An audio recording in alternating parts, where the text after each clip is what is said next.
जो railway line है उस पर अंडर ब्रिज को लेकर कुछ लोग जो है यहाँ दोनों तरफ लाइन के जो दुकानदार हैं, यहाँ के वासी हैं, धरने पर बैठे हैं। कितने दिनों से वे यहाँ धरने पर बैठे हैं और क्या उनकी मांग है, क्या समस्या है, आखिर किस बात को लेकर ये धरना दिया जा रहा है। पिछले 3-4 दिन से लगातार यह धरना जारी है। हम आपको बताएंगे और बातचीत करेंगे कि आखिर समस्या क्या है, किस बात को लेकर धरना दिया जा रहा है। हाँ जी, किस बात को लेकर जो है ये धरना दिया जा रहा है? ये दिया जा रहा जी, यहाँ जगह तो है नहीं, अंडरपास निकाल रहे हैं तो पर ये दुकानें सारी ठप हो जाएंगी, कारोबार सारा ठप हो जाएगा। तो इसलिए धरना युवा कार का धरना वो उसके अंडरपास के लिए बोल रहे हैं। तो जगह कम है तो युवा कार का बन जाएगा तो ठीक है, अगर ऐसे निकाल दिया फिर दिक्कत हो जाएगी जी। कब तक आप संघर्ष जारी रखेंगे अगर यह ऐसा नहीं होता है तो? अनिश्चित काल तो हम तो बैठे हैं जी, भूख पे आगे भूख के हड़ताल पे बैठेंगे। अभी तो वैसे करें धरना, नहीं भूख हड़ताल पे बैठेंगे ना, हमारी मान्य मांगे तो। इस वक्त जो है आम आदमी पार्टी से जो प्रदेश सलाहकार हैं डॉक्टर रजनीश जैन धरने पर मौजूद हैं। बात करते हैं हम कि किस तरह की समस्या जो है इनको आई है और क्या महावीर जी आप बताएं क्या समस्या है और किस लिए? ये धरना 2 दिन से चल रहा है। ये हमारे बराबर में बस्तियां हैं, जबीर बस्ती है, खेमनगर है, यहाँ अंडर बाईपास बन रहा है, उससे काफ़ी परेशानियां आ जाएंगी। काफ़ी हमारे दुकानदार भाई हैं, छोटे छोटे दुकानदार हैं, इनके पेट पे लात लगे। प्रशासन के पास 2-3 बार ये जा चुके हैं, डीसी साहब से भी मिल चुके हैं। डीसी साहब से इन्होंने कहा था भाई इस तरीके से ड्राइंग बनाओ इसकी, ताकि दुकानदारों के पेट पे लात ना लगे। और जो कॉलोनियों का रास्ता है बिल्कुल बंद हो जाएगा। अगर कॉलोनियों का रास्ता बंद होगा, ये आज की कॉलोनी नहीं है, ये कम से कम 50-60 साल से तो मैं देख रहा हूँ इन कॉलोनी को। अगर इनके आने जाने का रास्ता ही बंद हो गया फिर अंडर बाईपास का क्या लाभ है। जहाँ भी अंडर बाईपास बनते हैं सबसे पहले जो कॉलोनियों के हित हैं, जो दुकानदारों के हित हैं, उनको हितों को देखा जाता है। ये एक प्रशासन, जींद का प्रशासन कुठाराघात कर रहा है। डी साहब में बहुत बड़ा अहंकार है। इसी तरह आपने देखा हुआ कुछ दिन पहले यहाँ रेलवे फाटक पे धरना चल रहा था, तो बिना तैयारी के जो अंडर बाईपास बना, ना वहाँ कोई लाइट थी, ना कोई साइड का प्रबंध था, और बल्कि जो रोड बने थे बजरी के वो खड़ गए थे। तो भ्रष्टाचार तो है चरम सीमा पर। यहाँ तो सिर्फ जो चुने प्रतिनिधि हैं, जो अधिकारी हैं, चाहे पीडब्ल्यू के अधिकारी हों, चाहे कमेटी के अधिकारी हैं, चाहे और अन्य विभाग के अधिकारी हों, चाहे तहसील के अधिकारी, यहाँ तो कमीशन के लिए बंदरवाट चल रही है। यहाँ विकास नाम की कोई चीज़ नहीं।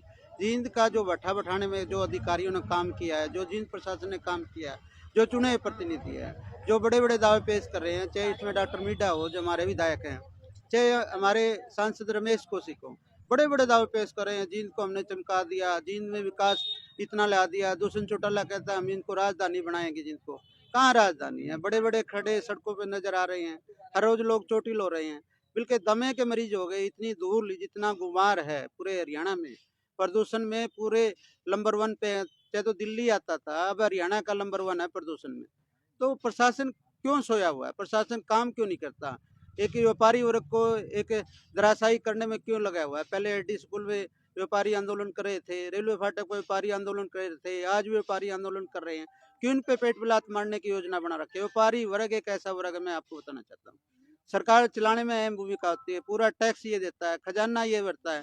जो डीसी अहंकार में है उसकी तनख्वाह भी व्यापारी इकट्ठी करके वो जब उनके पास तनख्वाह पहुंचती है कर्मचारी अधिकारी के पास, लेकिन उस तनख्वाह का तो वजन समझते ही नहीं। वो तो ये देख रहे हैं हमारा कमीशन क्या आएगा, हमें ऊपर के पैसे कितने बनेंगे, इसमें बंदरबाट में लगे हुए हैं। ये जो धरना है ये कितने दिन से चल रहा है और ये धरना 3 दिन से लगातार चल रहा है और अगली रणनीति बनने लग रही है। कमेटी रणनीति बनाने लग रही थी। प्रशासन इसको हमले में हल्के में ना ले। मैं प्रशासन को चेतावनी देना चाहता हूँ, अपने पैरों पे खुद कुल्हाड़ी मार रहा है। तो क्या उसे किसी बात का भय नहीं? अगर जनता सड़कों पे आ जाएगी और टकराव की स्थिति बन गई, क्या जिन प्रशासन की जिम्मेवारी नहीं बनती? यहाँ क्या कोई अप्रिय घटना का इंतजार कर रहा है प्रशासन? प्रशासन को रास्ते पे आना चाहिए, जो जनता की आवाज़ है उसको सुनना चाहिए, उसकी समस्या का समाधान करना चाहिए। अगर जनता की समस्या नहीं सुनेगी तो डीसी किस बात का है? डीसी प्रशासन जो गंभीर जो है आरोप यहाँ धरना स्थल पर बैठे लोगों ने सरकार के साथ साथ प्रशासन पर भी लगाए हैं और ये कहा है कि भाई जो जींद के विकास की बात की जा रही है केवल कागजों तक सीमित है और भ्रष्टाचार के बड़े आरोप यहाँ लगाए जा रहे हैं। इस वक्त महिला विंग की जो प्रदेश सलाहकार डॉक्टर रजनीश जैन आम आदमी पार्टी से मौजूद है, उनसे जानते हैं कि किस बात को लेकर ये नाराजगी है और कब तक जारी रह सकता है धरना। देखिए, भिवानी रोड पे जो फाटक पे एक अंडरपास कागजों में काफी टाइम से पूरा हो चुका है। मैं ये मानती हूँ कि अगर कहीं न कहीं हमें जींद का विकास भी चाहिए, तो लेकिन विकास के साथ-साथ अगर वो विकास जनता के हितों पे कुठाराघात कर रहा है। आप ये देखिए, दुकानदार भाई हैं, ये मेरे साथ इतनी सारी महिलाएँ भी बैठी हैं, जो अपने घरों से निकल के रोड पे किस लिए बैठी हैं कि उनके ये अंडरपास बनते ही उनके घरों का रास्ता बंद हो जाएगा। जो दुकानदार भाई यहाँ पे अपनी रोज़ी-रोटी कमा रहे हैं, उनके लिए जब उन तक कोई पहुँच ही नहीं पाएगा, तो उनकी दुकानदारी कहाँ से चलेगी? घर में सबके सुख दुख भी लगे हुए हैं। अगर कोई किसी भी तरह की दुर्घटना हो जाती है, अगर एम्बुलेंस की ज़रूरत पड़ती है या फायर ब्रिगेड की ज़रूरत पड़ती है, तो लोगों के घरों तक वो भी नहीं पहुंच पाएगी। तो यहाँ पे लोगों की सिर्फ इतनी मांग है, वो इस अंडरपास बनने के खिलाफ नहीं है, लेकिन मांग ये है कि उसको सीधा बनाने की बजाय उसकी नई ड्राइंग बनाई जाए, उसको यू शेप में बनाया जाए, ताकि उससे किसी को भी, ना तो जो आसपास के मोहल्लों में, कॉलोनियों में रहने वाले लोग हैं, उनको भी नुकसान ना हो, और दुकानदार भाइयों की दुकानदारी भी खराब ना हो। तो हमारी सिर्फ प्रशासन से, हमारी सिर्फ जो इससे संबंधित डिपार्टमेंट है, उससे यही मांग है कि इस पे दोबारा से विचार करके सिर्फ इस पे तानाशाही नहीं किए जाए कि अगर एक बार ये पास हो गया कि हमें तो बनाना है, उसमें किसी का नुकसान हो चाहे, तो इस पे दोबारा से विचार किया जाए और इसका नक्शा दोबारा से बनाया जाए, ताकि यहाँ पे रहने वाले आसपास के जितने भी भिवानी रोड के जितने भी वार्ड के लोग हैं, उनको किसी भी तरह की कोई दिक्कत का सामना न करना पड़े। खड़कराम जी गांव से पूर्व सरपंच हैं, कविता किसान नेत्री भी रही हैं और ये हर तरह के संघर्ष में जो है लोगों के साथ रहती हैं, वो भी धरने पर मौजूद हैं। क्या कहना है उनका, जानते जी? क्या सबसे बड़ी समस्या तो यहाँ की ये है भाई, पिछले 2015 से ये संघर्षरत है। तो बड़ी शर्म की बात है, सरकार आ रही है, जा रही है, लेकिन इनकी समस्या का समाधान नहीं हो रहा है। और बड़ी बात ये जो अंडरपास यहाँ से निकालना चाह रहे हैं, उसमें सबसे बड़ी समस्या क्या है, यहाँ जो घर रहते हैं, सिर्फ दुकानदार भाइयों की बात नहीं है, घर जो रहते हैं उनके लिए सबसे बड़ी समस्या। मान लो कोई ऐसी अप्रिय घटना घट गई, यहाँ एम्बुलेंस नहीं आ सकती, यहाँ फायर ब्रिगेड नहीं आ सकती, यहाँ प्रशासन का कोई साधन नहीं आ सकता, ये खुद अपने पास जो इनकी गाड़ियां वो खड़ी नहीं कर सकते, तो किस बात का मतलब यहाँ प्रशासन ये दिखा रहा है भाई हमने शहर में विकास किया है, या हर कोई आता है जाता है, भाई जींद को राजनीतिक गढ़ बना दिया है। लेकिन जो ये समस्या है, यहाँ पर रोड देखो, सारे रोड टूटे हुए हैं, सबसे ज्यादा एक्सीडेंट जींद में होते हैं इस टूटे फूटे रोड की वजह से। और जो यहाँ करंट का मुद्दा, जो मेरे चाची ताऊ मेरी चाची ताइयां यहाँ बैठी हैं, इनकी बड़ी गंभीर समस्या है, और प्रशासन यहाँ सूद लेने नहीं पहुंच रहा है।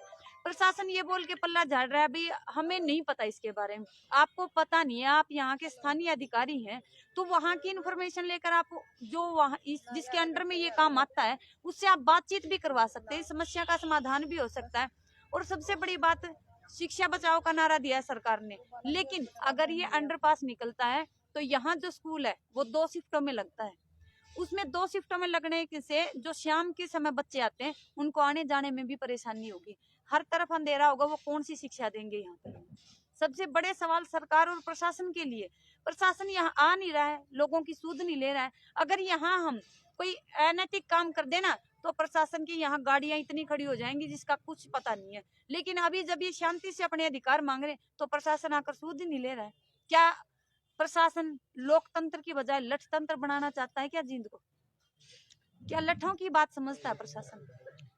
धरने पर बैठे लोगों ने बताया कि भाई इनको अंडरपास से किसी प्रकार की कोई परेशानी नहीं है, लेकिन एक प्लान के तहत अगर ये बनाया जाए तो ज़्यादा बेहतर होगा, क्योंकि दोनों तरफ से जो है दुकानदारों की रोजी रोटी का संकट भी खड़ा होगा, और साथ ही जो पढ़ने वाले बच्चे हैं, यहाँ जो स्कूल बताया जा रहा है उसके लिए भी रास्ता नहीं बचेगा। हमारे साथ है युवा किसान नेत्री प्रियंका, धरने पर मौजूद हैं। प्रियंका से पूछते हैं कि किस तरह की जो समस्या है और कब तक ये धरना जारी रह सकता है और अगला प्लान क्या रहेगा। जी नमस्कार, आपके सभी दर्शकों को भी नमस्कार। और समस्या का जहाँ तक समस्या की बात है तो यूँ देखो भाई, गवर्नमेंट यदि कोई काम करती है तो जनता की भलाई को सोचकर करती है, कोई भी विकास कार्य करती है सबसे पहले जनता की भलाई देखी जाती है।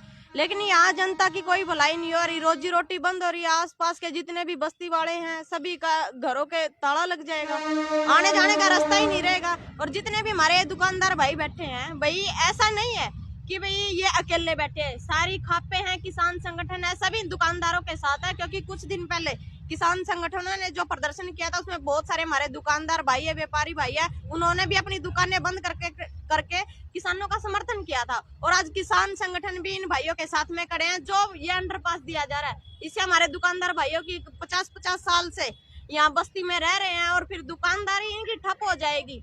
मतलब किसी के पेट पे लात मारना सरकार को सिर्फ यही काम आता है क्या? किसानों के, दुकानदारों के, हर किसी का धंधा चौपट करने का सरकार का यही धंधा रह गया।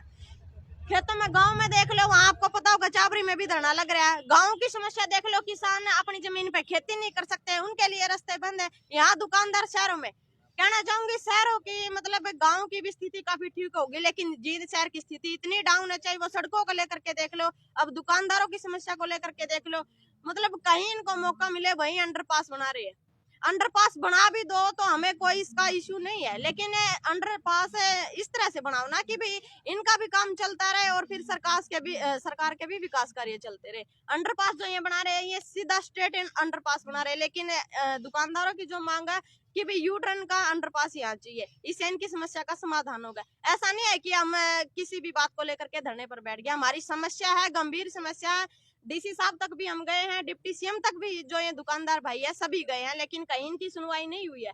अभी हम कल तक का इंतजार करेंगे। एक बहुत बड़ा प्रदर्शन होगा जिसमें किसान संगठन भी बढ़ चढ़ करके यहाँ हिस्सा लेंगे और जो यहाँ काम चल रहा है पीछे प्लांट पर वो काम भी बंद करवाएंगे। ऐसा ना हो कि यहाँ कोई हलचल होगी तो उसका प्रशासन जिम्मेदार होगा, कोई जान माल की हानि हुई तो। जी, आपने सुना, किसान नेत्री प्रियंका ने साफ चेतावनी सरकार और प्रशासन को दी है कि समय रहते दुकानदारों को, यहाँ के कॉलोनी वासियों की जो समस्या है उसको ध्यान में रखते हुए अगर अंडरपास बनाया जाए तो ज़्यादा बेहतर होगा। कहीं ऐसा ना हो कि आंदोलन बहुत बड़ा हो जाए और सरकार और प्रशासन इसके लिए पूरी तरह जिम्मेदार होगी।